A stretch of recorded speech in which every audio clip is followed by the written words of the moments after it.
This is Candid Conversations with Dr. Mayfield, a podcast that resources families and friends with tools to have important conversations about mental and emotional health. This show is sponsored by Mayfield Counseling Centers, helping you find clarity, hope, and purpose. Here's your host, Trever Shirin. Thank you for joining us on Candid Conversations. I am Trever Shirin, and as always, I am joined by Dr. Mayfield. How's it going? We're excited to come to you again and realizing that maybe we should stop recording at such early hours of the day. I know. I don't look this tired all the time, I promise. Oh, man. But maybe I do. I don't know. I don't know. Whenever it's this early, I'm not paying enough attention to you to say if that's true or not. Today we're talking about the importance of fellowship. And this may tie into a lot of conversations we've had in the past about relationships, but I think that there may be some subtle differences between relationship and fellowship. So you mean I can't be an introvert and stay in my house all the time reading my books and playing whatever? I think if that is true of you, I don't think that that's not true. I think that there are a few people in the world who are able to do that. I just don't think that any of them would listen to this podcast. Well, sure, right. Touche. Because there are people who will go out and they will live in Alaska. Oh, have you seen that show on TV? Totally off subject. I've heard about it. It's called Life Below Zero, and it follows like 6 families that live right around the Arctic Circle. Oh, no. I've heard about the one where the guy goes and buys a cabin in Alaska, but not that No, one. this one's fun. It's actually, there's a family, and then there's like 2 or 3 families and other individuals, and they live in the remotest parts of Alaska. It's pretty fascinating, but they wouldn't be listening to this podcast. No. And even then, they've got relationship and fellowship with the people that they're around that, unless they're by themselves, have this kind of crazy idea that they should go live in the Arctic. There's this one guy on the show that I'm like, yeah, dude, I think you're probably good out there because you're just a little bit nuts. Yeah. Well, I think it probably takes a little bit of something to get to that point. So apart from the 1% of humanity and the rabbit trail we just went on. Yeah. What kind of, because we've talked about this from the perspective of mind science. Mm-hmm. Why is it important that people are in relationship with other people? That's how we were created. I mean, plain and simple. We were designed to be in relationship with other people, and we function at our best in a safe, trusting relationship. Now, I put safe and trusting there because we can say we have fellowship, but we're yelling at each other and then we're, engaging in putting each other down, whatever. I mean, know those relationships where you're like, I don't know if you guys should be like in fellowship with each other because you make each other horrible. But it's more so the engaging piece of how we're designed physiologically and mentally and emotionally and spiritually, if we're going to go that way too, that we can't function to our fullest extent outside of fellowship. Yeah. Well, and I think I'm realizing as you're talking about it that for me, when I think of the word fellowship, it immediately goes to Lord of the Rings. Yep. Like just Fellowship of the Rings, Lord of the Rings. Automatic connection. Well, but think about the framework of that movie. It's about a mixed match of ragtag individuals out there to get the ring to the right place and save the world, right? Yep. You've got this group of individuals with one quest in mind, with a purpose in mind, looking out for the best interests of the others. Because we're going to get slightly nerdy here. If you want to hear more about the fellowship in this conversation, go to Praying for Superpowers. But they split up into 3 different groups. And each of those groups is looking out for the best interests of the other groups. Right. And the other individuals in their group. And I think that speaks volumes about what a fellowship or what camaraderie or what a group or whatever it is, whatever you want to call it. I think there's a lot to be found in the Lord of the Rings series about what that should look like, and that it's something that our lives benefit from having. And Americans suck at. Yeah, we're not great at it. We're a pretty individualistic culture. Well, so let's talk about then what are components of fellowship. I mean, if you want to use it, and we can get really nerdy and base it off of the Lord of the Rings stuff. But I think Tolkien and C.S. Lewis and all those that were part of the Inklings group, by the way, if you've never been to the Eagle and the Child in England, best pub ever that's where they met weekly to go over their writings and stuff. But I think Fellowship, basing off of that, takes consistency. Yeah. Right. It has to be, it doesn't have to be every week, but it has to be somewhat patterned, somewhat expected. There has to be mutuality. Yeah. Right. It can't be, I'm going to go and fellowship with Trevor, but Trevor, please, fill me up and encourage me the whole time and tell me how great I am and all that kind of stuff. No, like there's got to be mutuality. It's not going to be, it can't be one-sided. Yeah. But there has to be kind of a glue, right? I mean, I'm not going to just go fellowship with somebody off the street that I don't know. Yeah. You have to have history. You have to have somewhat of a relationship with, but you have to have commonality, right? I wouldn't find you at a car show, right, fellowshipping with guys that like cars, because that's not your thing, right? No. And I was really proud of you for telling me the kind of car and all that kind of stuff you just bought. But that was because somebody wrote it. Because somebody wrote it down for it. But to be honest, as much as I appreciate you and your friendship, I probably wouldn't go to a Comic-Con. No, because this is just not my thing. I would do it because it's important to you, and if we were fellowshipping, I would go do that. Right? That's the mutuality. If I asked you, Mark, will you please go to this? Yeah, I would. I would say yes because we're friends. I don't know if I would go fellowship with people there on my own. Sure. Right, and so I think it's that commonality as well. Well, and if you look at the Inklings, we explored this a little bit on Praying for Superpowers this week, and. Double dipping. Yeah, double dipping. I think it's such a good it's good. conversation. It is a good conversation. Yeah. And there were aspects that I think are really important for this show because they were all Oxford professors. And I mentioned that they were a diverse group, and then Peter reflected to me that they were all white males.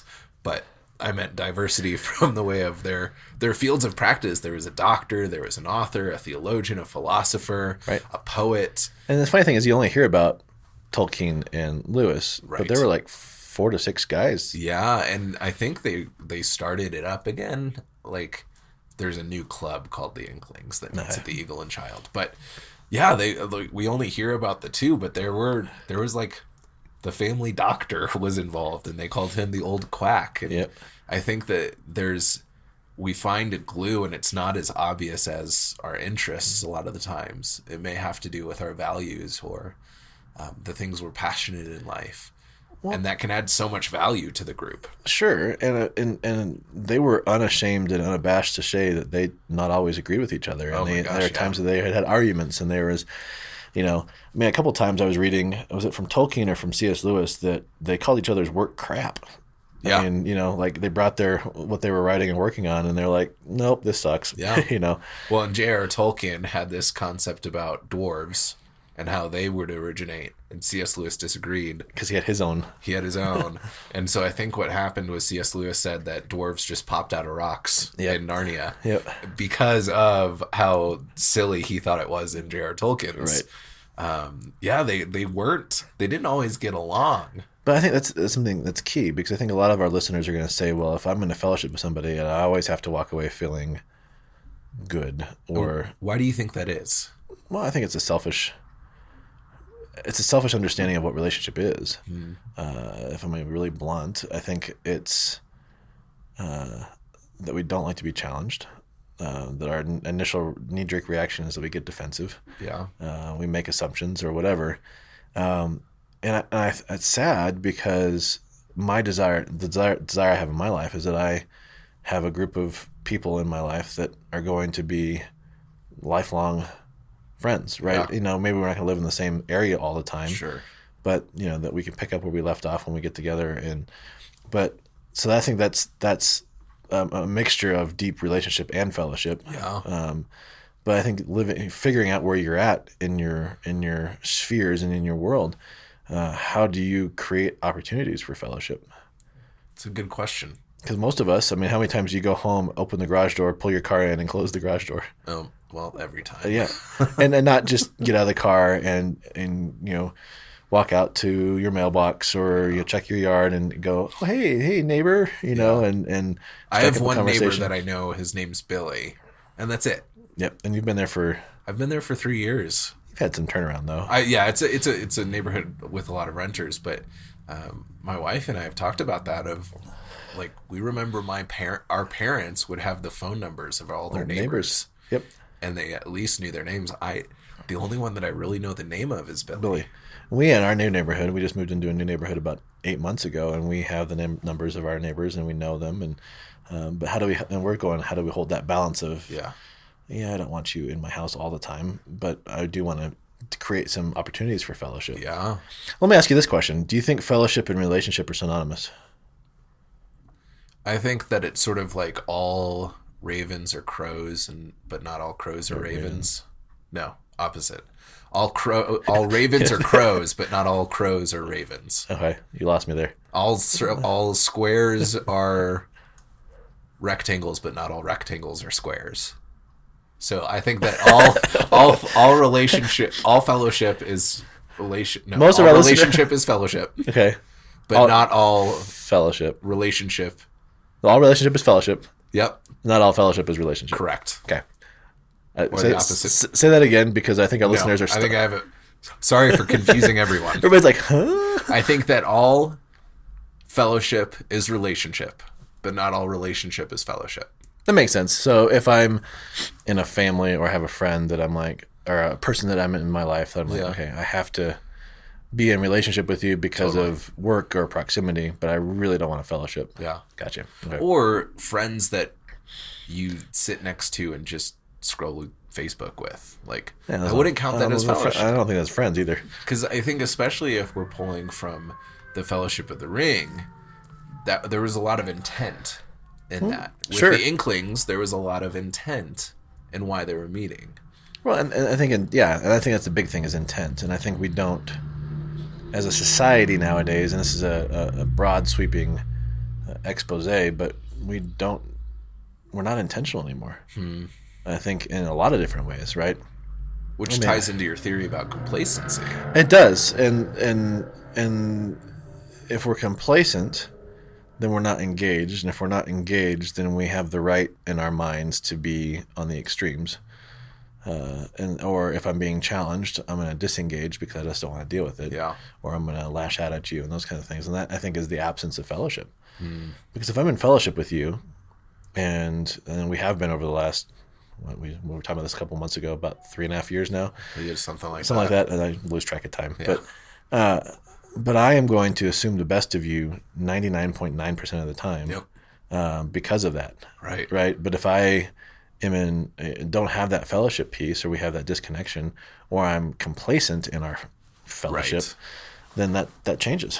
Yeah, and I think what I hear in that is, if we're not intentional about our relationships and our fellowship or groups that we're a part of, it's easy to allow bitterness to come about, to find place in our perspective of those people. Well, let me ask you this, as we're talking about this, do you think that there is I'm just thinking I'm doing a lot of work right now with the intersection of intellect, mental health, emotional health, and spiritual health, and that kind of stuff. Do you think that there has to be a healthy balance of those four to do fellowship well? Because you've met those people that are really intellectual, and you're like, yeah, I wish you would connect a little bit more to your emotions or whatever. Yeah. But the person that's too emotional, I don't know. It's just a thought I was.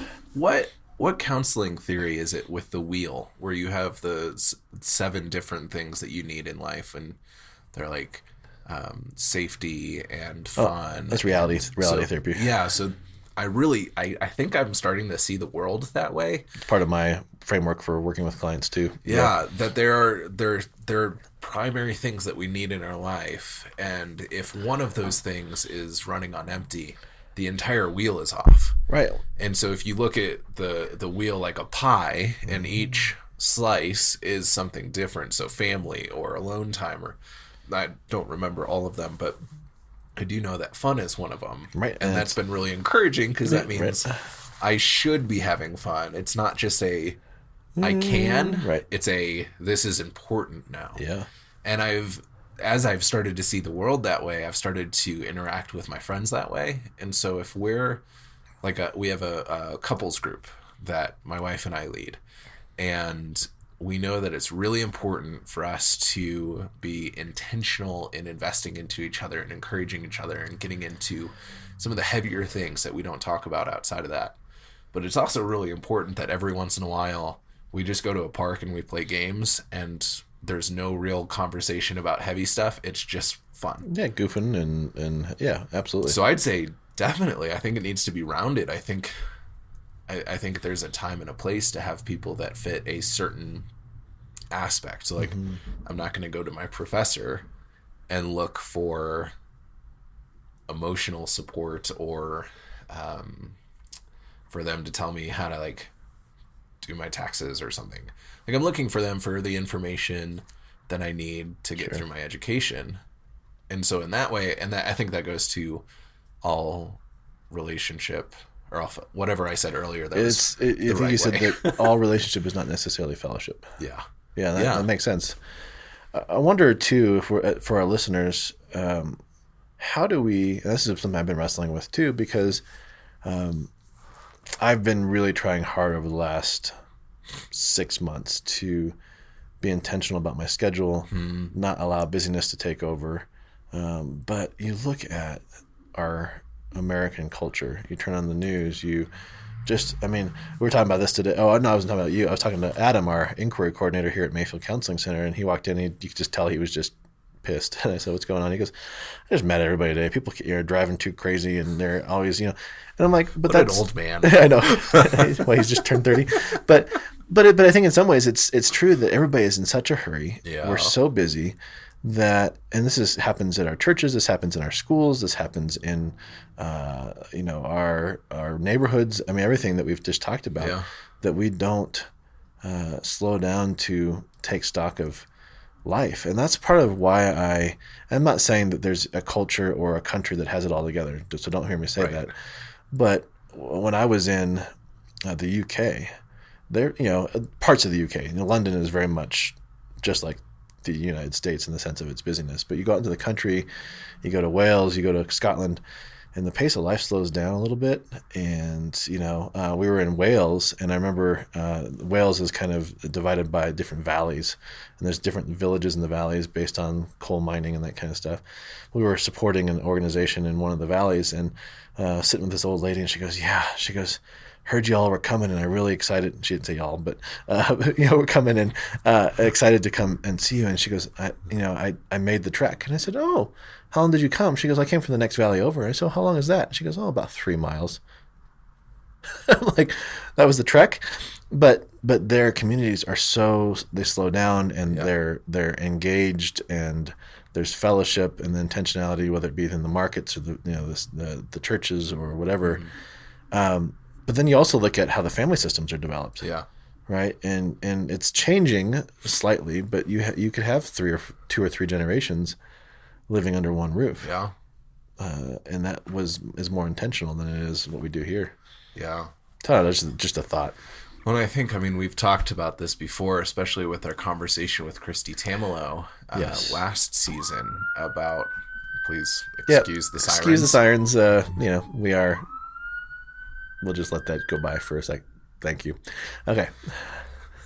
With our conversation with Christy Tamelo, that we've put so much pressure on being successful. And it's a very narrow definition of what success is. And I think a side effect of that is that it's always go to the next step. There's not room for the transitional period. Sure. It's or enjoying the transition period. Yeah, or enjoying being present in that moment that you're in, like we talked about last week, I think.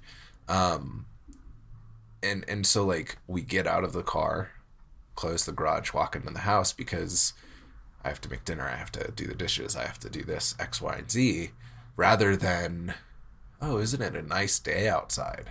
Well, like today, it's early here in Colorado Springs. Not super early. It's not super early, but we've been up since super early.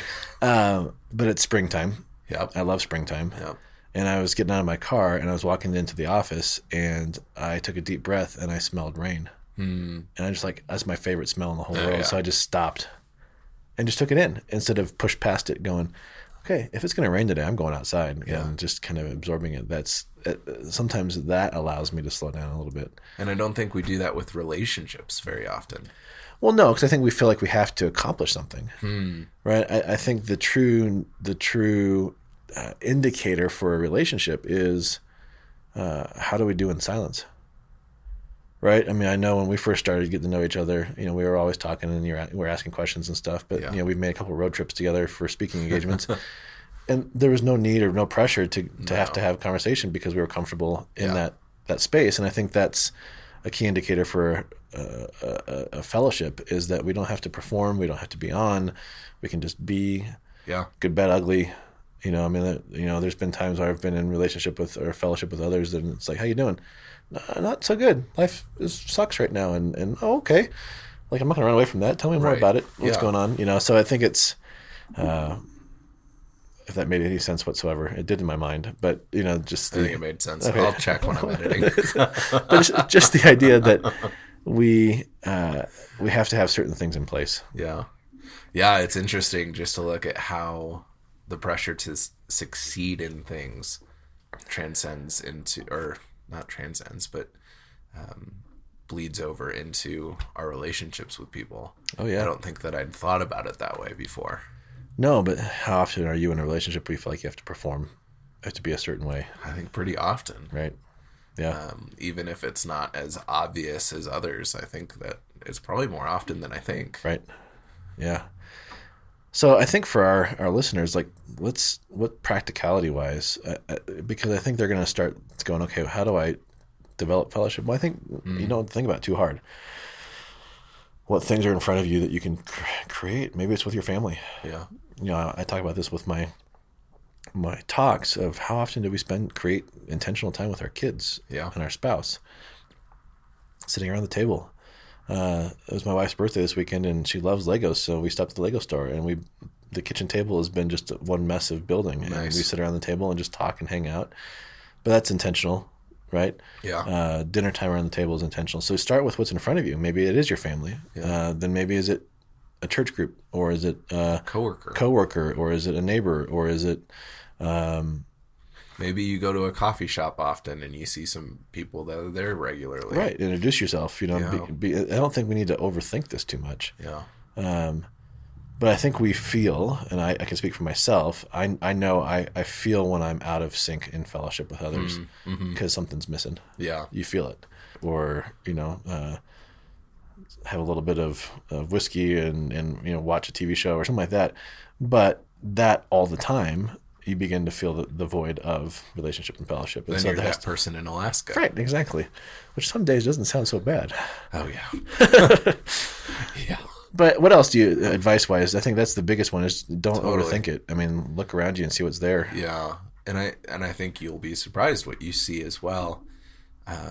What I found, too, is I have interests in playing games, board games, Dungeons and Dragons, things like that.